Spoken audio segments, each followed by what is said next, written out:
Hello everyone and welcome back to my YouTube channel. My name is Jessica Pimentel and I am a flight attendant for a really big airline, and I like to film videos about traveling experiences and my life as a flight attendant and all the good that goes around the job, and some healthy little fitness tips here and there every now and then.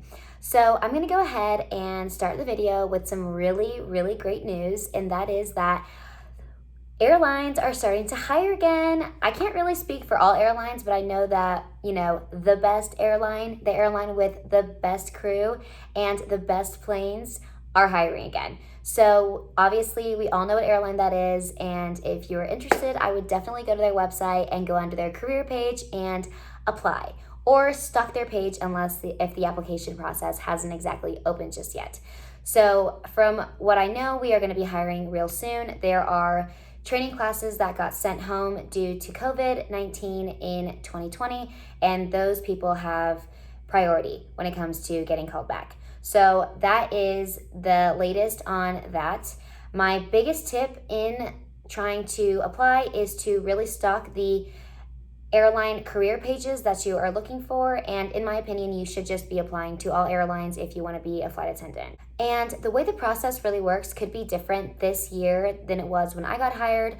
I got hired in 2018 and I applied January 2018, and I was working already in June. So it was a pretty fast process, but what happened for me was I applied online under the career side of the website, and I had a resume that I submitted online in an application, and then I had a video interview after. So they said, congratulations, you made it to the interview process, please answer these questions in a video form. So I did that, sent it in, and then I got called back for a group interview. So they flew me from LA to Dallas, and then in Dallas is where I had an interview, a group interview. And then I had a face-to-face after the group interview in Dallas, and then that's when I was told that I got the job. And then after, I went to training. So basically you get the job, but then you go to training, and then once you're complete training and you pass, then you actually have the job, because you could fail training and not be hired anymore. And then after that, you get your base assignments in training, and then you have 5 days to get to your base and start working. And it's also very fast, but it's also amazing. It's honestly the funnest time of my life whenever I was going through training. And then I moved to New York City, and it was just honestly such a blast. I would totally do it again. It was so much fun. So many people are like, oh my gosh, training is a crazy time. And yeah, it's a little hectic and it's a little nerve-wracking, but it was a blast. My training class was amazing and I loved it. And I loved all of them. I love you guys. I really do. So anyways, that's the process that I went through. I don't want to go super in-depth about that, or super in-depth about interview tips, because honestly, it could be different this year, and I don't want anyone to be stuck to what I said or stuck to what other people said, because you really never know. My tips for applying is you definitely want to dress the part for your interview. Dress like a flight attendant. Wear a skirt, wear some nylons, wear a button-up shirt, wear some pants, wear some heels, look like a flight attendant, wear some nice lipstick, look nice, be manicured correctly. You want to look really polished, and you want to look like you're going to just like any other interview, but I would definitely dress the part. I think it's really important to add on your resume a lot of customer service skills, because this is a customer service job. You're going to be dealing with passengers all day. You're going to be dealing with things going wrong, how to help people when they're in distress, how to help people when they're worried, how to help people when they're not feeling well. And you're dealing with so many different types of people that this is a customer service job. We want to make people enjoy flying on our airline and want to come back. So customer service is a big, important aspect of this job, and I think that including it in your resume and in talking about it in your interview is very important. Depending on what airline that you are interviewing for, I think it is very important for you to read up on the airline, read up on their values, read up on some of the history, and just know stuff about the airline. You are going to be working for this company, and it's important to know the company's values and other important facts in regards to the company that you are applying for. It's very important to be flexible and demonstrate that you are flexible, because this job is all about being flexible. they say that we're palm trees. Flight attendants are palm trees. So palm trees are flexible. They just sway. They just sway where the wind blows them. And yeah, you have to be flexible if you want to be a flight attendant, because things change in a second. Weather happens, delays, maintenance. You might have to move. Like, it's flexibility is very important. And if you go into the interview saying that you aren't flexible, that you don't like change, that is going to be a big red flag.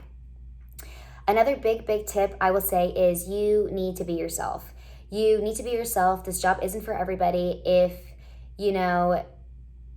this isn't for you, then it's better to know now than it is to know whenever you go through all of the training and you move bases and you change your whole life. Like, it's a big change, and if this is not for you, it's good to know. So you need to be yourself in the interview and just be authentic. And that's what I did. I was myself in the interview, and honestly, my biggest tip is to be yourself. I think that's what got me hired, honestly.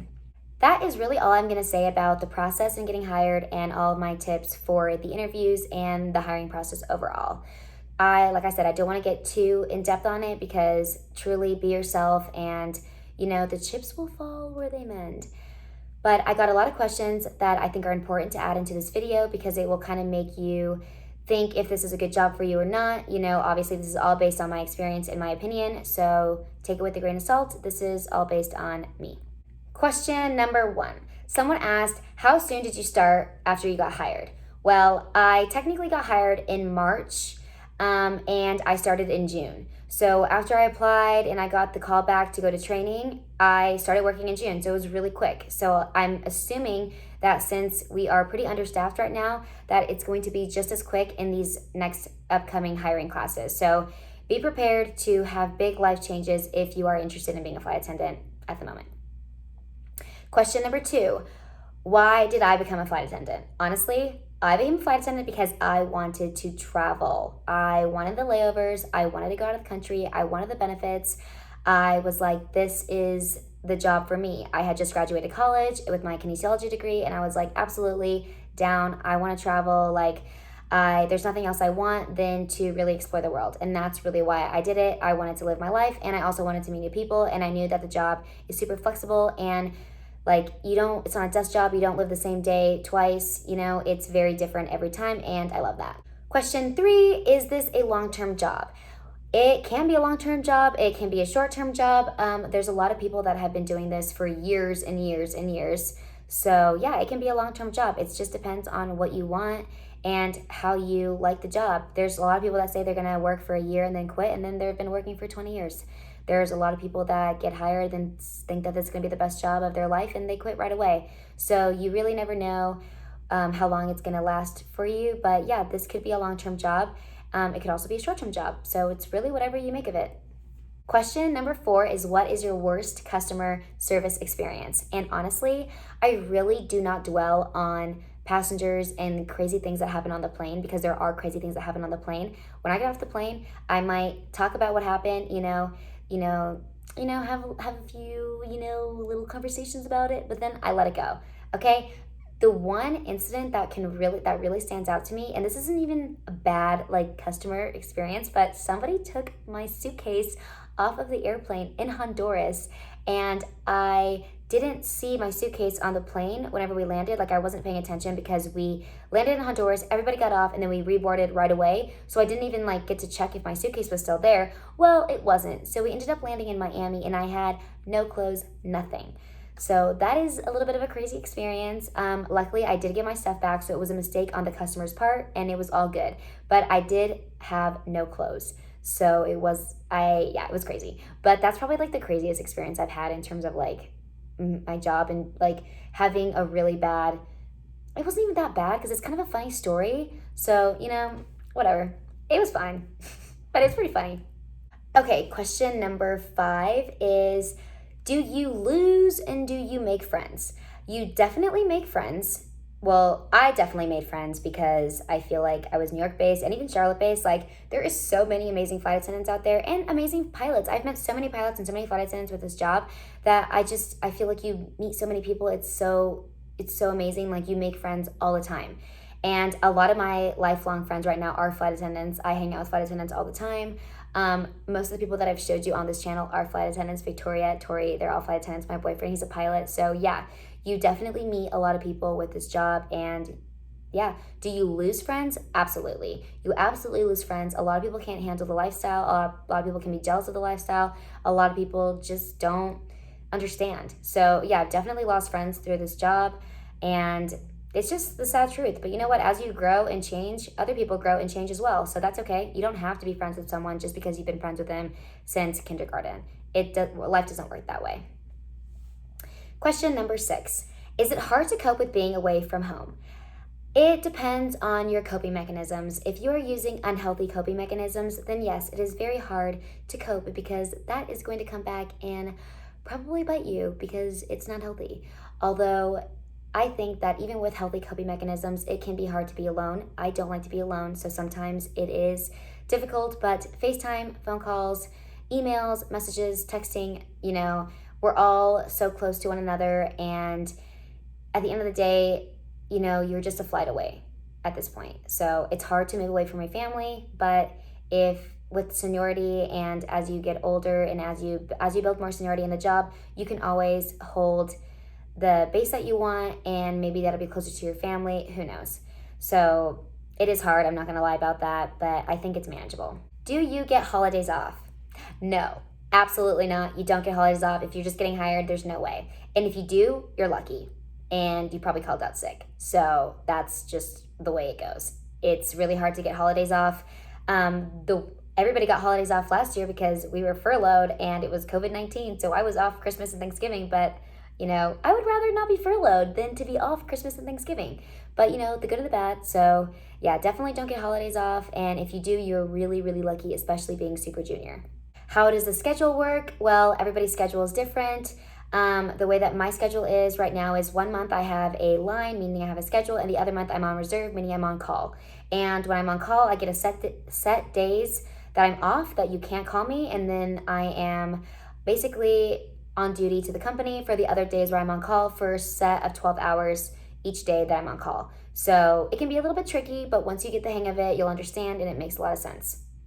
And our company has a great system with the reserve, so you can try to bid for certain things and it kind of works out in your favor sometimes, and sometimes it doesn't. That is definitely a con of the job, but it's just part of the job. And as you get seniority, you don't have to be on reserve as often. Question number 9 is, does the airline pay for everything on your layovers and your transportation? Unfortunately, not necessarily, but kind of, because you get a per diem. So that per diem does add up, and it could be used for your overall layovers, like the food that you're going to eat. If you need to take a ride somewhere, an Uber or something, yes. But it's not like they give you an allowance and then you just spend it there, because obviously some places are more expensive than others. The per diem's not going to cover you going to Disneyland in an Orlando layover. There's no way. But the money adds up, so it's always nice. So you do get extra. You get hourly pay and then you get per diem pay, so that's awesome. But they cover the hotels for you, and they cover your ride from the airport to the hotel, and then the ride from the hotel back to the airport when you're going back to work. So that's always really nice, because a lot of people think that we have to pay for our own hotels, and that's not the case. Question number 10 is, can anyone do this job? Technically, anyone can do it, but will anyone last? No. Like I said, it's a lifestyle. It's not for everyone. It can be hard. It can be draining. It can be really, really fun. It can be a lot, and it's just not cut out for everyone. So it's not for everyone, but it could be for you. Question number 11 is, what is a misconception of this job? Number one misconception is that it is just so glamorous, that we are always in downtown, that we are always just put up in these amazing hotels. And honestly, since I love the hotels that we stay in. I feel like mainline and the airline that I work for, we always stay in really nice hotels. But sometimes you are staying at an airport hotel and it's not really near anything, and it's just a short layover. We don't always have long layovers, and sometimes short layovers kind of suck. And same thing with being on call. When you're on call and you're on reserve, that kind of sucks. So that's just a misconception. People think that you're just always international. You're just always international, and you're not always going international. I mean, when you get more seniority, if that's what you want to do, you probably could. And certain bases have more international trips, so more junior people can pick those up or get called on reserve. But it's not like I'm just going to always be in Europe over the weekend because I have a layover. It's not like that. Question 12 is what to do in emergency situations. Luckily, you go to training for 4 to 6 weeks, and that is where you learn everything that's necessary for emergency situations. You have your crew members to lean on, and you pretty much learn everything in training. And that's why training is so intense, and it's every day, and you really have to pass it in order to be a flight attendant because it's that serious, because you're on the plane, it's you, either 3 or 2 or 1 other crew member, and it's you and all these passengers. You need to know what to do if things hit the fan. So it's very important, and that's why training is so intense. Question number 13 is just asking for some quick pros and cons of the job. And pros is it's flexible, you can travel, you have amazing benefits, the layovers are usually really nice, you have variety in your life, you meet a lot of new people. Not every day is the same, it's different, health benefits are good, you just have a pretty insane lifestyle.